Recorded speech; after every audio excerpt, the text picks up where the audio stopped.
Guys, welcome back to my channel. আশা করি তোমরা সবাই খুব ভালো আছো আর আমিও খুব ভালো আছি। এই দেখো কত কিছু নিয়ে রেডি করেছি। আজকে আমি এখান দিয়ে শুরু করছি। আজকে একটা খুব সুন্দর রেসিপি ট্রাই করব। তো আমার খুব ফেভারিট একটা রেসিপি, তার জন্য আমি নিয়ে নিয়েছি চিকেন আর আদা রসুনের পেস্ট এক্ষুনি করে নিলাম, আর পেঁয়াজ আর ক্যাপসিকাম আর টমেটো।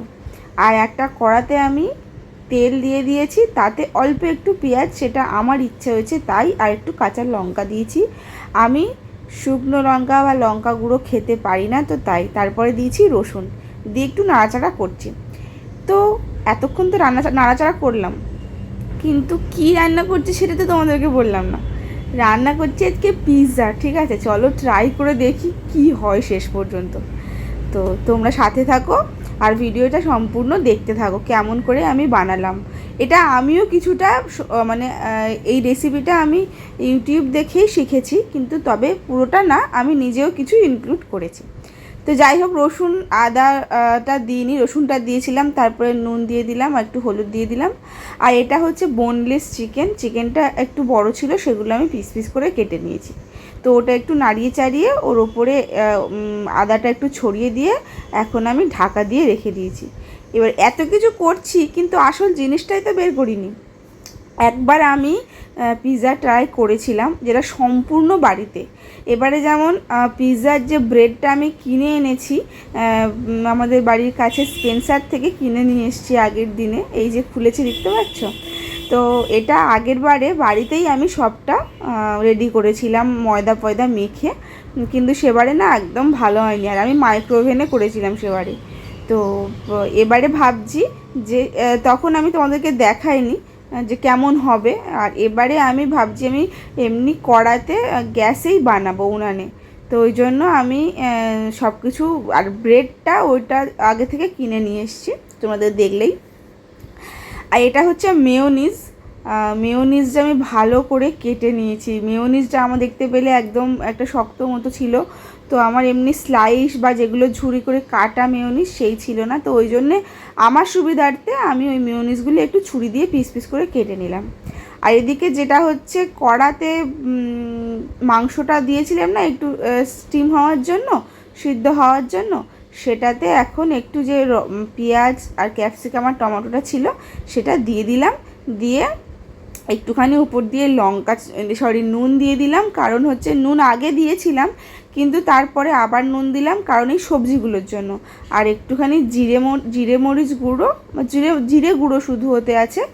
আর তারপরে একটুখানি, আমার চিনির ফ্লেভারটা খুব ভালো লাগে বলে একটুখানি চিনি। তারপরে দেখো আমি একদম নাড়িনি, ওইভাবেই রেখেছি, কারণ পিৎজার যেগুলো দেয়া হয় যে সবজিগুলো, সেগুলো একদম কাঁচাই থাকে। তো তাও আমি একটুখানি নাড়িয়ে নিয়েছি, তো সেটাই খেতে খুব ভালো লাগছিলো। যাই হোক, চলো এবার রেডি করি পিৎজাটা। প্রথমে আমি কি দিলাম বলো তো, বাটার। এবারে বাটারটা না ফ্রিজ থেকে বের করেছি বলে ওই জন্য একটু জমেছিল, তারপরে ভালো করে নাড়িয়ে চাড়িয়ে তারপরে দিলাম আর কি। বাটারটা দিলে একটা অন্যরকম ফ্লেভার হয়। আমার বাটারের ফ্লেভার, তোমার দাদাভাইও বাটার খেতে খুব ভালোবাসে। তো তারপরে ওপরে দিলাম শেজওয়ান সস, আমাদের বাড়িতেই কেনা ছিল, আমি একবার কিনেছিলাম। তো তারপরে দিলাম একটু টমেটো কেচাপ, আর এটা হচ্ছে তো বুঝতেই পারছো মেয়োনিজ। তো এই টমেটো কেচাপ আর মেয়োনিজটা আমি একসঙ্গে, ওটা টমেটো কেচাপ মেয়োনিজের সঙ্গে যেমনভাবে শেজওয়ান সসটা চারিদিকটা মিশিয়েছি, চারিদিকটা লাগিয়ে দিয়েছি পিৎজা ব্রেডের ওপরে, তেমনভাবে এগুলো লাগিয়ে দিলাম।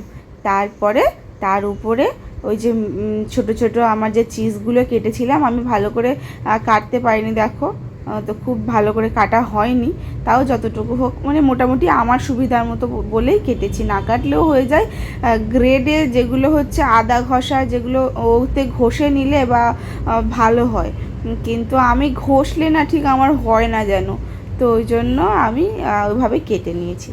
তো তারপরে ওর ওপরে যে সবজিগুলো ছিল, টমেটো পেঁয়াজ, সাথে যে চিকেনগুলো আমি ধারে ধারে সাজিয়ে দিয়ে, তারপরে পুরো সবজিটা দিয়ে তার উপরে আবার কিছু ছোট ছোট কাটা চিজ দিয়ে দিলাম। তো তো চিজ আমার খেতে খুব ভাল লাগে, আমার সত্যি খুব ভাল লাগে চিজ খেতে। তো তারপরে আমি ভেবেছিলাম প্যানে করব, যেগুলো ননস্টিক প্যানে। তারপর ভাবলাম যে এই কড়াইটা আছে তো এতেই করি, দেখি কেমন হয়। তো এটার ঢাকনা আছে, তো ওই প্যানটার কোনো ঢাকনা ছিল না বলে আমি এটাই দিয়েছি। তো ওই প্যানটা একটুখানি গরম হতে, কড়াইটা একটু গরম হতে, তো ওতে আমি একটু বাটার দিয়ে দিলাম। এবারে সেই ব্রাশ হয় না, যে রান্না করার যে কুকিং ব্রাশগুলো হয়, তাই দিয়ে আমি একটু ভালো করে চারিদিকে ছড়িয়ে দিলাম বাটারটা। আর তার উপরে বসিয়ে দিলাম আমার পিৎজাটা। আর একদম মানে কোনো গ্যাসটা একদম কমিয়ে দিয়ে আমি ঢাকা দিয়ে দেবো এবারে। তো ঢাকাটা দেওয়ার পরে আমার মনে পড়েছে, এমা ওতে তো চিলি ফ্লেক্স দেওয়া হলো না। এবারে তারপরে আবার চিলি ফ্লেক্সটা উপরে কিছুক্ষণ পরে আবার দিয়ে আবার ঢাকনা দিয়ে দিয়েছি, মানে সঙ্গে সঙ্গেই। দেখতে পাচ্ছ এখন ওগুলো ঠিকঠাকভাবে গলেনি, যেগুলো চিজ। তো ঢাকনা দিয়ে দিয়েছি। আর অরিগানোটা আমি ভেবেছি পরে দেবো। তো এই যে চারিদিকে রেখে দিয়েছি, দেখো আমি সব আমার যা যা লাগবে সেগুলো। আর তারপরে আরও একটা যে পিৎজা ব্রেড ছিল সেটা আবার রেডি করে নিলাম। এবারে একসঙ্গে সবগুলো ওই সয়া সস, টমেটো সস আর যে মেয়োনিজ, সেটা একসঙ্গে পেস্টটা করে নিয়ে তারপরে ওটা চারিদিকে ছড়িয়ে দিয়েছি, লাগিয়ে দিয়েছি পিৎজা ব্রেডের চারিদিকটা। তো ওটা দিয়ে তার উপরে আবার যেমনভাবে পরপর চিজ দিয়ে, সবজি দিয়ে, চিকেন চারিদিকে সাজিয়ে দিয়ে আবার চিজ দিয়ে রেডি করে দিয়েছি। তো ওইদিকে আমার ততক্ষণে একটা পিৎজা হয়ে গেছিলো। তো পিৎজাটা আমি মিনিট 2-3 রেখেছিলাম, তারপরে ওটা তুলে নিয়েছি। এবারে তোমাদেরকে আর দেখানো হয়নি ওইটা। তো তোমাদেরকে এইটা যখন তুলবো তখন দেখাবো। এই যে দেখতে পাচ্ছ, এটা তখন তুলেছি, তো তোমাদেরকে দেখাইনি। তারপরে এইটা আবার সেইভাবে একইভাবে ওই একটুখানি নিচে বাটার দিয়ে সেটা আবার ব্রাশ করে তারপরে আবার ঢাকনা দিয়ে দিয়েছি। তো এইটা যখন নামাবো এবার, তখন তোমাদেরকে দেখাবো আমি কিভাবে নামাচ্ছি। এবারে পিৎজাটা দেখতে পাচ্ছ, পুরো যেটা নামিয়েছিল সেটা একটু ক্লোজে তোমাদেরকে দেখালাম। তো ওতে একটু চিলি ফ্লেক্স কম ছিল বলে তোমার দাদাভাই আবার ইচ্ছা হয়েছে, ওতে আবার একটু চিলি ফ্লেক্স ছড়িয়ে দিয়েছে, দেখতে পাচ্ছ। আর হচ্ছে আমি এগুলো আগেরবার অনেক দিন আগে কিনে রেখেছিলাম অ্যাকচুয়ালি। আর তারপরে অরিগ্যানোটা লাস্টে, ওটা তো দিতেই হবে, নাহলে পিৎজার যে আসল ফ্লেভারটা ঠিক পাওয়া যায় না অরিগ্যানো না দিলে। আমার ভালো লাগে না, আমি জানি না অনেকের হয়তো ভালো লাগে, কিন্তু আমার যেন মনে হয় এই পিৎজাতে চিজ আর অরিগানো ছাড়া যেন কিছু একটা অসম্ভব। চিজ তো থাকবেই, আর অরিগানোটা যেন দিতেই হবে, এরকম একটা ব্যাপার। তারপরে আমাদের বাড়িতে একটা আমি কিনেছিলাম এক সময় এরকম একটা ননস্টিক করার জন্য, ননস্টিকের জিনিসের জন্য যেসব কড়াইগুলো, খুন্তিগুলো হয় না চামচ টাইপের, সেটা কিছুতেই ইউজ হচ্ছিল না। অবশেষে যে ইউজ হলো এটাই অনেক কিছু। তারপরে আবার যেটা শেষের বারে নামালাম ওটাতেই আবার তোমার দাদাভাই একটুখানি চিলি ফ্লেক্স আর একটুখানি অরিগানো ছড়িয়ে দিল। আর এই যে দেখতে পাচ্ছি চিলি ফ্লেক্স আর অরিগানোর কোটোটা। আর তারপরে আমি এটা কাট করছিলাম। এটা কাট করা কিন্তু একটা বড় ব্যাপার।